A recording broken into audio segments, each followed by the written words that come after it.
Good morning बच्चों। आज हम फिर से पाठ्य पुस्तक आरोह भाग 2 का काव्यखंड का पहली कविता आत्म परिचय लेंगे, जिसके रचयिता हैं हरिवंश राय बच्चन। तो सबसे पहले मैं हरिवंश राय बच्चन जी का जीवन परिचय एवं उनका साहित्यिक परिचय से आपको अवगत करा दूं। हरिवंश राय बच्चन का जन्म 27 नवंबर 1907 को इलाहाबाद में हुआ था। 1942 से 1952 तक ये इलाहाबाद विश्वविद्यालय के प्राध्यापक रहे। उसके बाद आकाशवाणी के कार्यक्रमों से जुड़े रहे।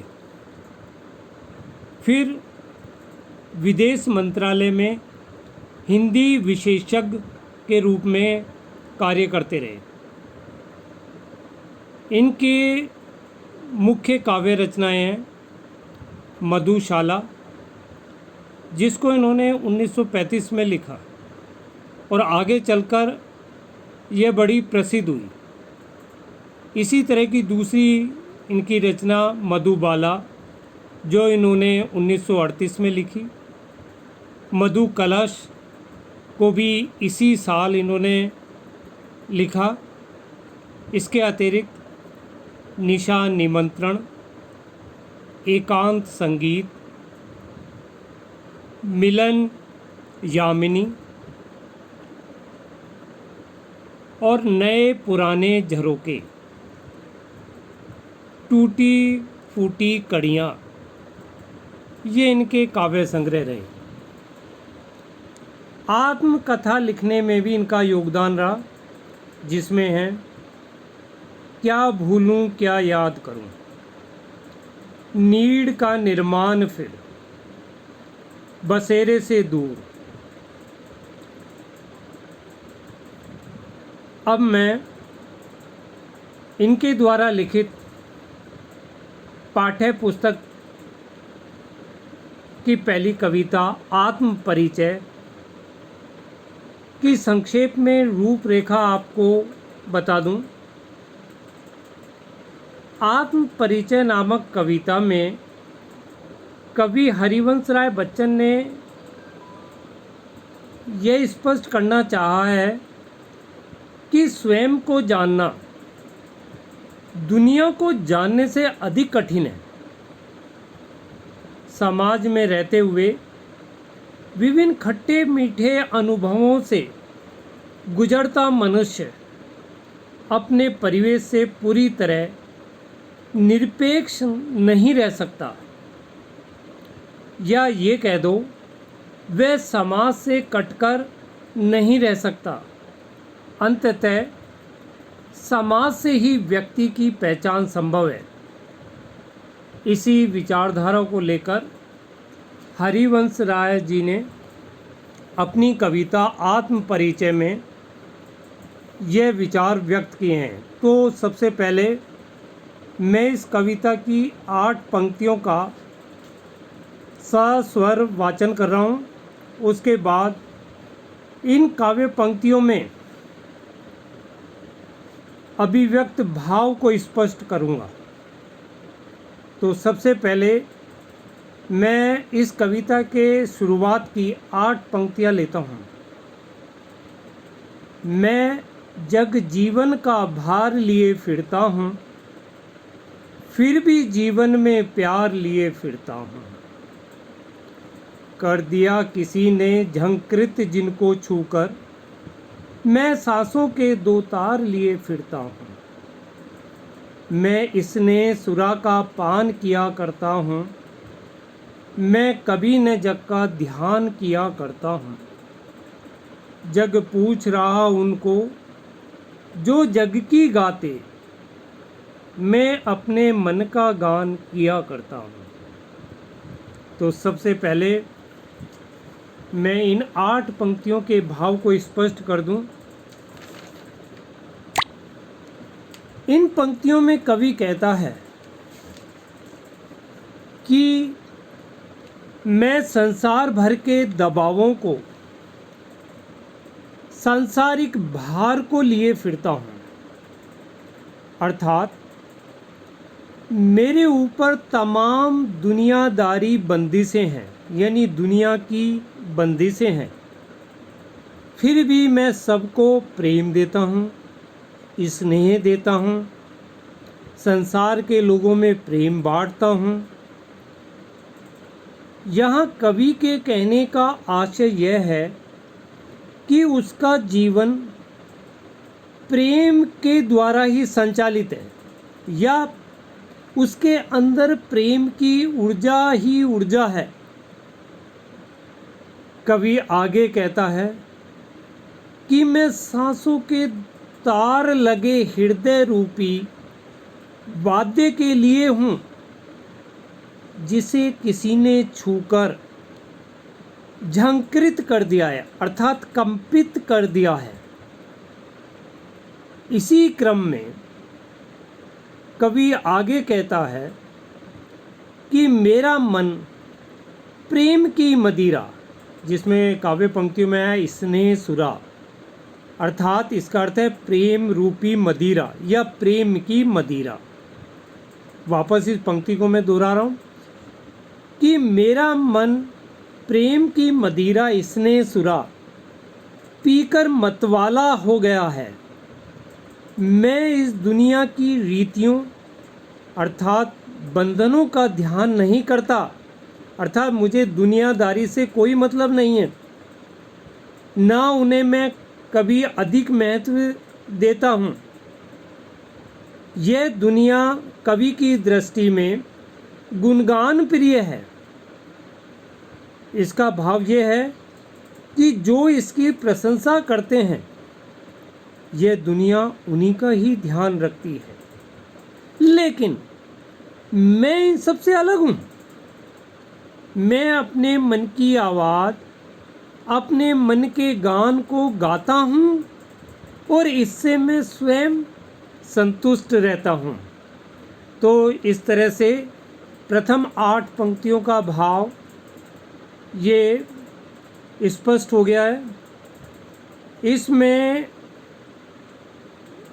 आगे काव्य सौंदर्य भी आपको साथ साथ स्पष्ट कर दूं कि कवि की ये पंक्तियाँ साहित्यिक खड़ी बोली में हैं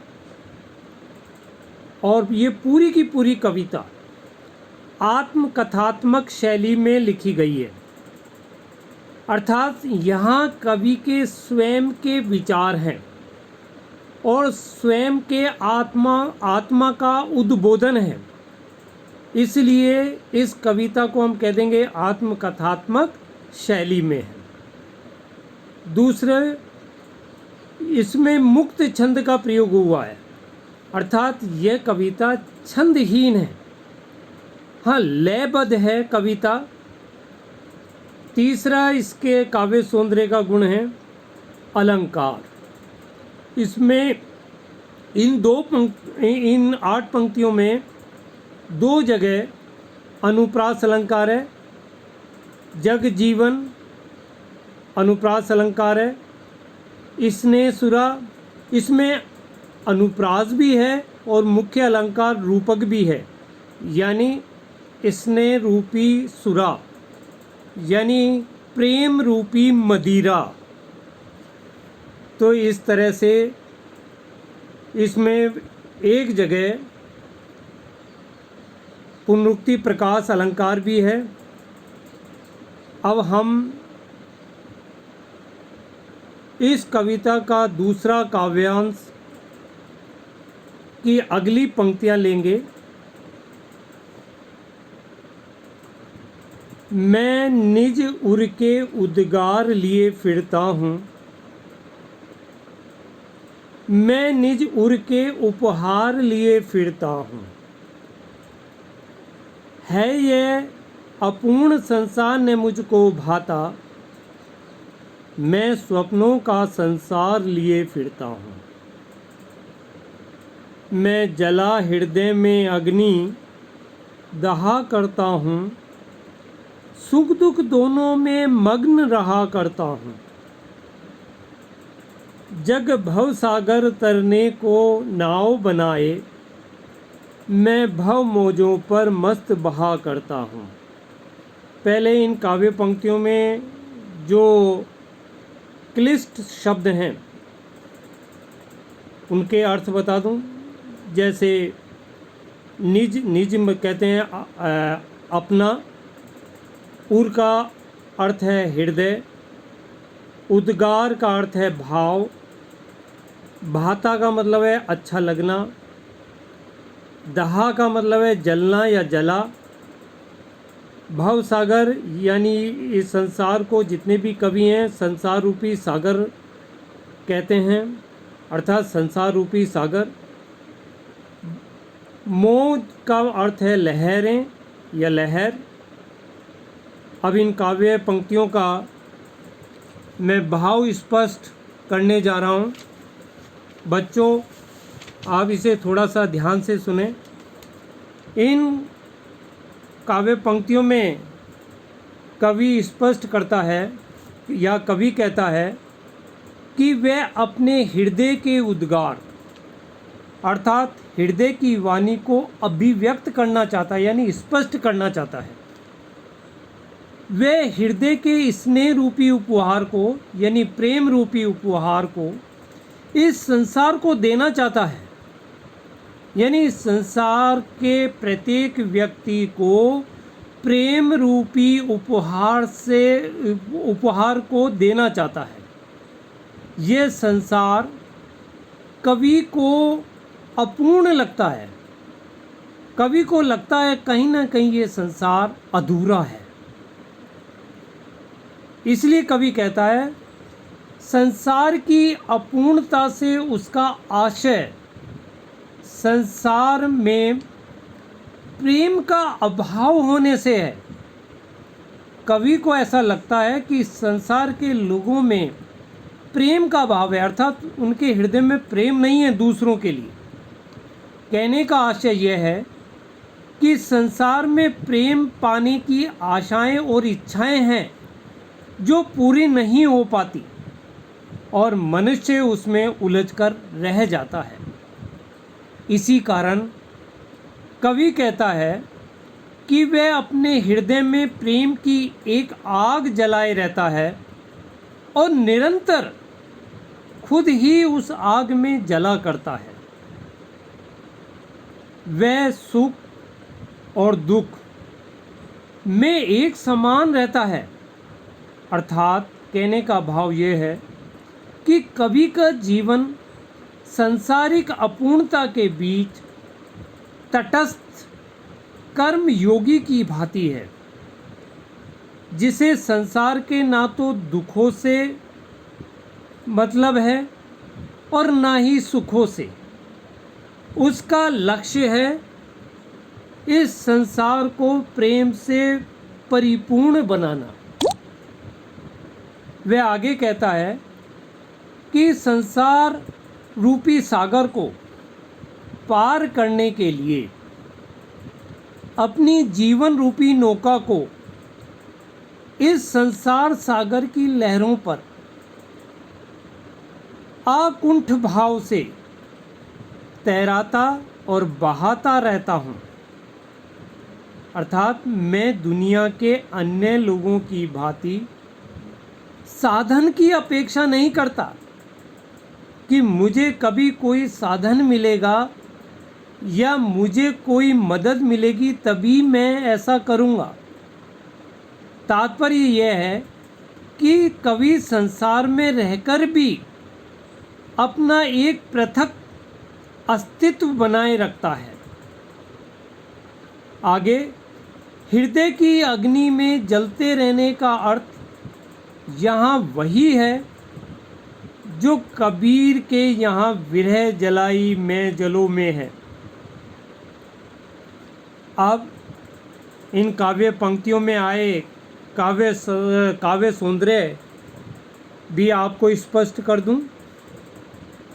कविता वैसे सरस है अब जो इसमें अलंकार आया है वो है रूपक। इसमें कई जगह रूपक अलंकार आए हैं, जैसे भव सागर, यानी संसार रूपी सागर। भव कहते हैं संसार, भव मोजो यानी संसार रूपी लहरें, मोज कहते हैं लहरों को। यहाँ अलंकार ही मुख्य हैं, बाकी भाषा जो मैंने पहले स्पष्ट कर दी, साहित्यिक खड़ी बोली है। अब हम लेंगे अगली पंक्तियाँ, उनका सस्वर वाचन कर रहा हूँ। मैं यौवन का उन्माद लिए फिरता हूँ, उन्मादों में अवसाद लिए फिरता हूँ। यौवन कहते हैं जवानी को, उन्माद कहते हैं पागलपन को या एक तरह के नशे को। अवसाद कहते हैं उदासी या निराशा, जिसे आप इंग्लिश में डिप्रेशन कहते हो। मैं यौवन का उन्माद लिए फिरता हूँ, उन्मादों में अवसाद लिए फिरता हूँ। जो मुझको बाहर हंसा रुलाती भीतर, मैं हाय किसी की याद लिए फिरता हूँ। कर यत्न मिटे, यत्न कहते हैं प्रयत्न को, कोशिशों को। कर यत्न मिटे सब, सत्य किसी ने जाना? प्रश्न चिन्ह, क्या कोई सत्य जान पाया? आगे, नादान वही है, नादान वही है, हाय जहाँ पर दाना। फिर मूढ़ ने क्या जग, मूढ़ कहते हैं मूर्ख को। फिर मूढ़ ने क्या जग जो इस पर भी सीखे।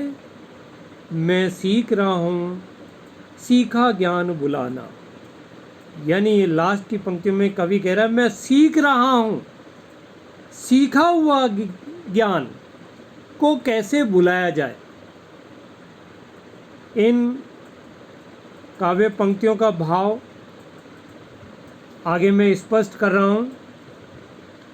इन काव्य पंक्तियों में कवि कहता है कि वे यौवन के उन्माद को, यानी यौवन के पागलपन को अपने भीतर लिए फिरता हूँ। अर्थात कवि के अंदर प्रेम ही प्रेम है। इसलिए कवि कहता है कि मेरे यौवन का उन्माद है जो प्रेम से भरा हुआ है, उसे अपने भीतर लिए फिरता हूँ। लेकिन उसके उन्माद में भी अवसाद भी है, उसके उन्माद में भी अवसाद भी है। अवसाद कहते हैं निराशा को, अर्थात कहीं न कहीं उसमें किसी गहरे दुख की पीड़ा भी है, समाहित है। कवि किसी ऐसे प्रिय की याद में डूबा हुआ है। ऐसा ही इन पंक्तियों से स्पष्ट हो रहा है कि कवि भी अपने किसी प्रिय से प्रेम करता है और अपने उस प्रेमी कवि की तरफ संकेत करते हुए कवि कह रहा है कि वह प्रिय की याद में डूबा हुआ है जो उसे सुख और दुख दोनों की अनुभूति देती रहती है। वह आगे कहता है कि उस प्रियतम की याद उसे बाहर तो हंसाती है, लेकिन भीतर ही भीतर वह उसे रुलाती भी है। स्पष्ट रूप से यहाँ प्रिय से वियोग की स्थिति तथा उससे उत्पन्न करुण या दुखद यादें हैं। इन्हीं पंक्तियों में कवि आगे कहता है कि सभी अपने अपने ढंग से कोशिश करके हार गए, परंतु इस सत्य को, इस सच्चाई को किसी ने नहीं समझा कि जहाँ दाना है, दाना का मतलब यहाँ भोग है, अब भोग किसी भी चीज़ का हो सकता है कि जहाँ दाना है वहीं नादान होते हैं, अर्थात इसको इस तरीके से भी ले सकते हैं कि जहाँ लोग बाग बुद्धिमान हैं या अक्लमंद लोग हैं वहीं नासमझ लोग भी हैं, या इसको इस तरीके से भी लिया जा सकता है इसका अर्थ जहाँ सब कुछ उपलब्ध है वहीं कमी भी है, खालीपन का एहसास भी है। कवि यहाँ संसार के अजीब रवैये की बात स्पष्ट करना चाहता है। वह कहता है कि ऐसी दशा में वह इस दुनिया को ना समझ कैसे ना कहे जो भ्रमों में उलझी पड़ी है और उनसे मुक्त भी नहीं होना चाहती। इसलिए कवि कहता है कि वह सीखे गए ज्ञान को भूलने की बात सीख रहा है या भूलने की कला सीख रहा है। इसको इसने कहा भी है, मैं सीख रहा हूँ सीखा ज्ञान भुलाना। इसका मतलब कवि कहता है कि वह सीखे गए ज्ञान को भूलने की कला के रूप में सीख रहा है। वस्तुतः कवि अपनी पूरी स्मृतियों से यानी पहली यादों से पीछा छुड़ाना चाहता है, क्योंकि कहीं न कहीं वे उसे पीड़ा देती हैं। तो इन काव्य पंक्तियों का भाव तो इस तरह से स्पष्ट हुआ। अब इन काव्य पंक्तियों में आए काव्य सौंदर्य को हम देखेंगे। कविता वही साहित्यिक भाषा है, खड़ी बोली है, सरस है। हाँ, इसमें एक जगह देखो आप, उन्मादों में अवसाद। उन्माद यानी एक तरह का खुशी में जो पागलपन व्यक्ति स्पष्ट करता है, एक तरह की खुशी का जो नशा होता है वो उन्माद कहलाता है। अवसाद उसका बिल्कुल विलोम है, विरोधाभास है पूरा। अवसाद का मतलब होता है उदासी, निराशा, डिप्रेशन। तो यहाँ उन्मादों में अवसाद, तो दोनों शब्द एक तरह से विरोधी हैं, विरोधी अर्थ में हैं, इसलिए यहाँ विरोधाभास अलंकार का प्रयोग हुआ है। इसी तरह एक जगह और हुआ है विरोधाभास अलंकार का, जैसे बाहर हंसा रुलाती भीतर, इसमें भी विरोधाभासी स्थिति है। अब आए हैं अनुप्रास अलंकार में। तो इधर देखो पंक्तियों में किसी की अनुप्रास अलंकार है। इस तरह से ये इन काव्य पंक्तियों का काव्य सौंदर्य ये स्पष्ट हो गया है। अब हम चलेंगे इस कविता की अगली पंक्तियों की ओर। आगे देखिए इस कविता की अगली पंक्तियाँ, जिनका मैं सस्वर वाचन कर रहा हूँ। मैं और जग और कहाँ का नाता, मैं बना बना कितने जग रोज मिटाता, जग जिस पृथ्वी पर जोड़ा करता वैभव, मैं प्रतिपग से उस पृथ्वी को ठुकराता, मैं निज रोदन में भी राग लिए फिरता हूँ, शीतल वाणी में आग लिए फिरता हूँ, हो जिस पर भूपों के प्रसाद निछावर, मैं वह खंडर का भाग लिए फिरता हूँ।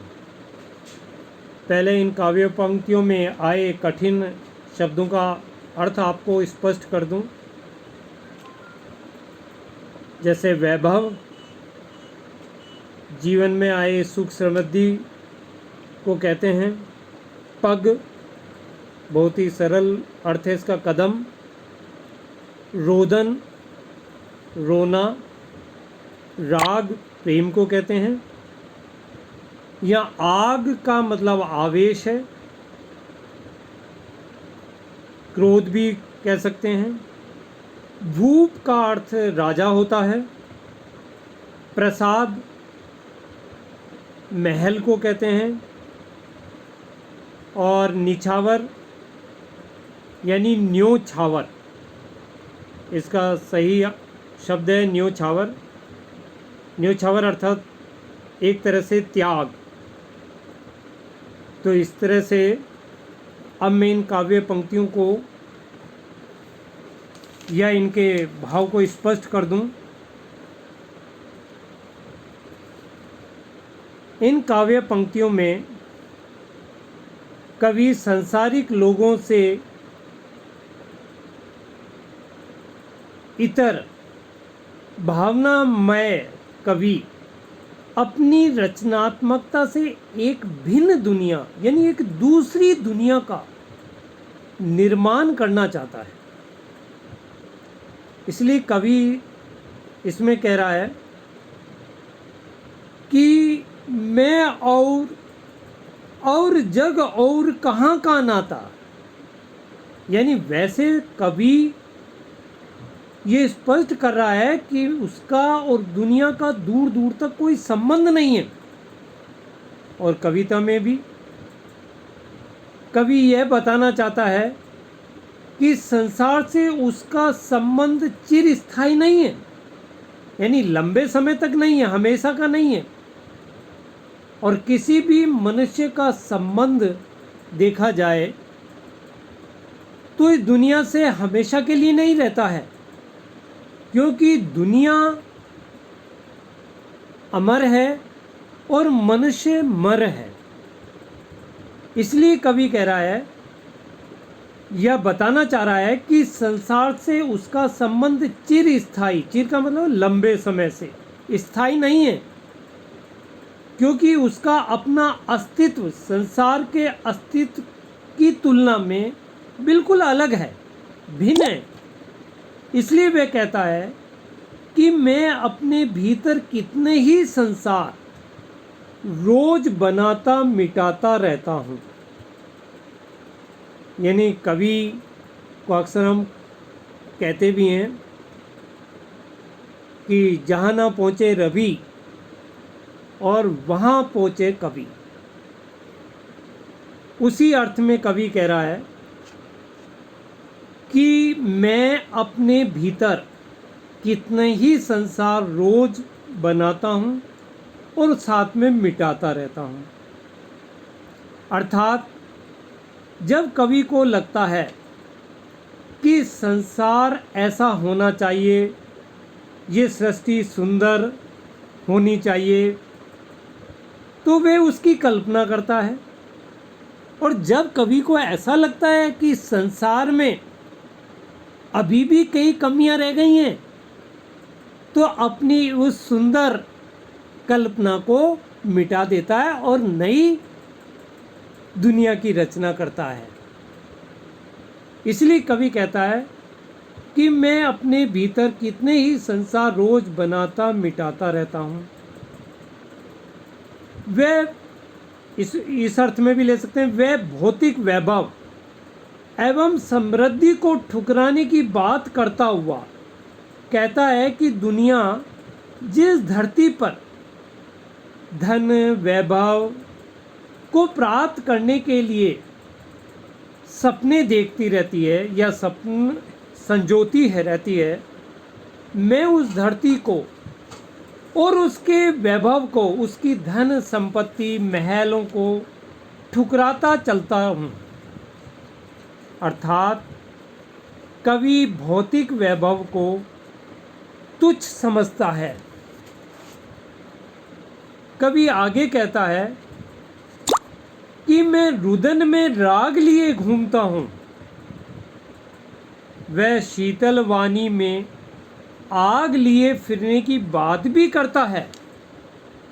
वह वैभव को तुच्छ समझकर उसे ठुकराने की ठसक भरी अदा में कहता है कि मैं खंडर लिए फिरता हूँ, लेकिन वह ऐसा खंडर है जिस पर राजाओं के राज प्रसाद का मतलब बड़े राजाओं के बड़े बड़े महल भी कुर्बान हैं, न्योछावर हैं।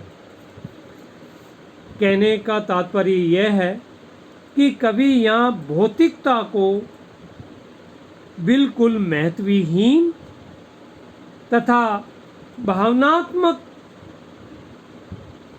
सामर्थ्य को, प्रेम को उल्लेखनीय मानकर उसे महत्व देता है।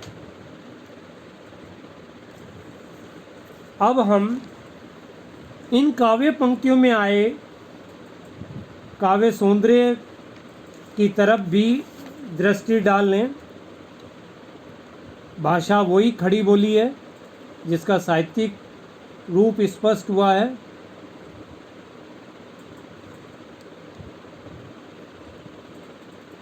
हाँ, यह पंक्ति में थोड़ा इन काव्य पंक्तियों में पहली पंक्ति में यह देखिए आप, और 3 बार आया है और भिन्न भिन्न अर्थ में आया है। यह मैं और जग और कहाँ का नाता, मैं और यानी मैं अलग हूँ और ये संसार अलग है। कहाँ का नाता यानी मैं और का अर्थ है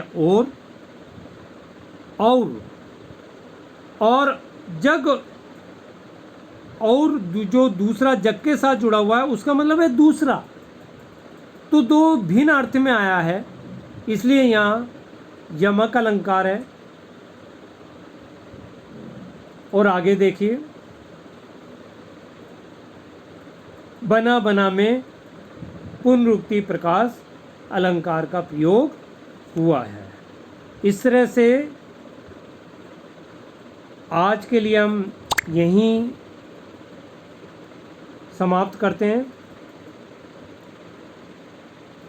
धन्यवाद।